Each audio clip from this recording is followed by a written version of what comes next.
hai cái hợp ốc nhất អូ ช่วงนี้บ้านตายทั้งสองนี่ ចាប់ផ្ដើមពីអ៊ីលៀងមុនអូខេអញ្ចឹងសំណួរទី1គឺខ្ញុំឲ្យពួកគាត់និយាយអំពីភាពល្អរបស់គ្នា bà ấy chơi ở Sonon kia cho bên tàu máu អូខេអាចឆ្លើយវិញ បាទនិយាយពីចំណុចល្អរបស់ប្អូន bên trong miền thường ấy chơi một đài ការពី កាពី អូខេ ចូលសំណួរទី2វ៉ាវ យើងនិយាយអំពីទម្លាប់អាក្រក់របស់គ្នាទម្លាប់អាក្រក់របស់អ៊ីលៀងអីគេ không bên vậy bên không hiện nguồn gì xem អូនឯង ឥឡូវនិយាយវិញទម្លាប់អាក្រក់របស់អ៊ីឡាអីគេ cho thợ ấy lớn lớn nhung អឺ ទី3តើពីរអ្នកហ្នឹងដែរយកកៅអៅគ្នាពាក់ទៅវិញទៅមកអត់ឥឡូវនេះមុនតោះ đai tay cùng ró mẹ cùng ró vô តែដែរឡើយគេសួរតែដែរមិនដែរអូខេ đai អូខេឧបមាថាពេលដែលនរណាម្នាក់ឲ្យលក្ខណៈកំពុងតែជួបការលំបាកតើយើងចង់និយាយអីទៅកាន់គ្នា chuột thường ấy dân đo sẻ ខ្ញុំគិតច្រើនគឺអីដល់សែនហ្នឹងហ៎តោះណែ mấy ở phơi nguyên nắng cây đào bán dân cái đào bán này dân thử tự xù អូយហ្នឹងគឺជាសំណួរមួយដែលរៀងចាក់ដោតតិចណាហ្នឹងហើយអ្វីដែលយើងគិតថាចេះជារឿងមួយដែលលំបាកដែលតាំងពីដើមមកអ្នកពីរអ្នកហ្នឹងគឺពីច្រើនគឺនៅមួយគ្នារហូតដល់ត្រូវអត់អញ្ចឹងតាំងពីយើងកើតមករហូតមកដល់ឥឡូវតើរឿងមួយណាដែលលំបាកហើយយើងបានឆ្លងកាត់ជាមួយគ្នាតោះអូខេ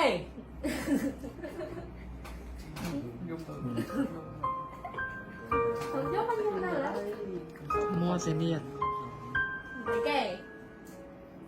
nó hưởng cái này nó nói cái phạt tha vô bàn bóng này cái tim là dơ lắm bong nuôi cái là hồi hai cái hợp ốc nhất អូណែអញ្ចឹងមិនតាម mình តែ ហ្នឹងហើយចុងក្រោយយើងគិតថាយើងធ្វើដើម្បីគ្រួសារខំប្រឹងដើម្បីជួយគ្រួសារយើងប៉ុន្តែចុងក្រោយបែរជាគេហៅអស់យកទាំងដែលយើងក៏តែយើងបាំងហើយត្រូវអត់មិនចាំអ៊ីលៀងអាណិតអ៊ីឡៃបំផុតហ្នឹងហើយចំណុចអីគេហើយចំណុចដែលអ៊ីឡៃអាណិតអ៊ីលៀងបំផុតចំណុចអីគេដែលខាងបងអូនអ្នកឆ្លើយមុនណា anh đó mình ta hưởng nơi cả nơi khmer đôi đau lên được pin này người ta phải thử bon chừng kỳ អត់ត្រូវគ្នាហ៎អត់ត្រូវគ្នាឲ្យឃើញមិន bên nó là xà đá chân tay chảo អូ ស្រាជា ពេលហ្នឹងទៅមានតែអ៊ិតហើយទៅតបមកវាអត់ដឹងជីវាអត់ពេលហ្នឹងគឺទៅគេទៅអស់ហើយទៅទៅយើងមានជី ចឹងនិយាយថាទោះបីជាគេកំពុងតែឆ្លោះគ្នាតែគេបារម្ភពីប្អូនទៅអត់ តែពេលហ្នឹងហូប អូខេឥឡូវដល់វគ្គចុងក្រោយណាអូខេតាឥឡូវតើពីរអ្នកហ្នឹងមានពាក្យអីចង់និយាយទៅកាន់គ្នាលក្ខណៈយើងឃើញមុខគ្នាអញ្ចឹងយើងចង់និយាយពាក្យហ្នឹងខ្លាំងណាស់លក្ខណៈបែបហេតុអីបានបងប្អូនត្រូវមកឆ្លោះគ្នាអញ្ចឹងយើងចង់និយាយពាក្យហ្នឹងមែន nó tay cùng sọc អូខេ គ្នាតែ គុំស្អប់គ្នា និយាយមើល chưa tay cùng ai sọc kia ឲ្យដល់គ្នាព្រោះអីព្រោះយើង បងប្អូន ព្រោះយើងជាបងប្អូនមែនណាចុងក្រោយនេះគឺខ្ញុំត្រូវឲ្យពីរអ្នកហ្នឹងឲ្យគ្នារយៈពេល1នាទីហើយនិយាយពាក្យថាឆ្លោះគ្នាបានតែហាមស្អប់គ្នា ដល់និយាយពាក្យហ្នឹង10ដង អូខេបាយបាយបាយតាហេមិនអើមកអើយ៉ា យាយយាយយាយ និយាយថាមិនណាយ khi ban ham sọc kia អូខេឆ្លោះគ្នាបានហាមស្អប់គ្នាអូខេតាឥឡូវនេះអោបសួរនេះបាយ kia ឲ្យលើកឲ្យបាយ chưa kia ban ban ham sọc kia អូ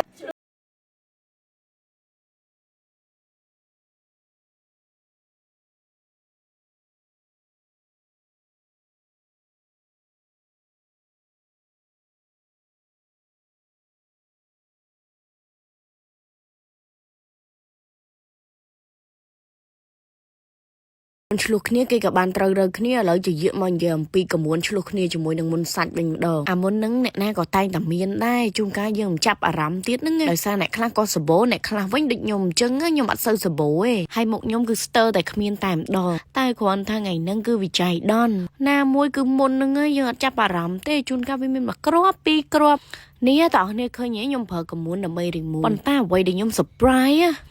មិនត្រឹមតែ remove មុខបានស្អាតល្អទេតើអ្នកដឹងមិនអត់ខ្ញុំម៉ាសាទូទៅដូចធម្មតាអញ្ចឹងមុខខ្ញុំគឺ clean ស្អាតមែនតើប៉ុន្តែចាប់អារម្មណ៍នេះវាចេញមកពីកែមច្រមុះលោកអើយលោកឃើញហ៎និយាយទៅវាដូចដៃឆក់អញ្ចឹងណាពពួក cleansing balm ហ្នឹងណាមុនគ្រប់កលុកកលៀតមកគឺវាដេញចេញមកអស់ហ្មងហើយអត់មានស្នាមមុខសូម្បីតែបន្តិចតែក្រហមក៏មិនក្រហមផងគឺវារុញច្រានឲ្យវាឡើងមកលើមកហើយតើអ្នកគ្នាឃើញហ៎ step នៃការធ្វើ double cleansing ណាគឺបន្ទាប់ពីយើងលាងកមួនហើយគឺយើងប្រើប្រាស់ជាមួយនឹងសាប៊ូអរ៉ាមពពុះស្វិតហ្នឹងហើយដែលគេហៅថាការលាងសម្អាតមុខពីរតង់ដែលគេទទួលស្គាល់ទូទាំងពិភពលោកមួយទៀតសម្រាប់ sensitive skin ដែលចង់ប្រើប្រាស់ការលាងមុខពីរតង់នៃអាសា make up ណានេះគឺជាជម្រើសនៃការប្រើប្រាស់ការលាងមុខពីរតង់ដែលមិនស្ងួតមុខហើយតើអ្នកគ្នាចាំសង្កេតមើលខ្លួនឯងនៅពេលដែលខ្ញុំលាងមុខជាមួយនឹងសាប៊ូអរ៉ាមហើយបច្ចេកវិទ្យា Exosome ដែលមាននៅក្នុងសាប៊ូហ្នឹងវាធ្វើឲ្យស្បែកមុខយើងភ្លឺតឹងណែនរយៈពេល2ទៅ3នាទីបន្ទាប់ពីលាងទឹករួចហើយរាល់ការដែលខ្ញុំរំលឹកត្រូវតែប្រើប្រាស់ទឹកអនាម័យលាងបិទគូតមុនពេលចេញពីបន្ទប់ទឹកព្រោះយើងត្រូវស្អាតគ្រប់កន្លះកលាត and then គឺយើងប្រើប្រាស់គ្រឿង skin care ប្រចាំថ្ងៃរបស់យើងទៅអូខេហើយ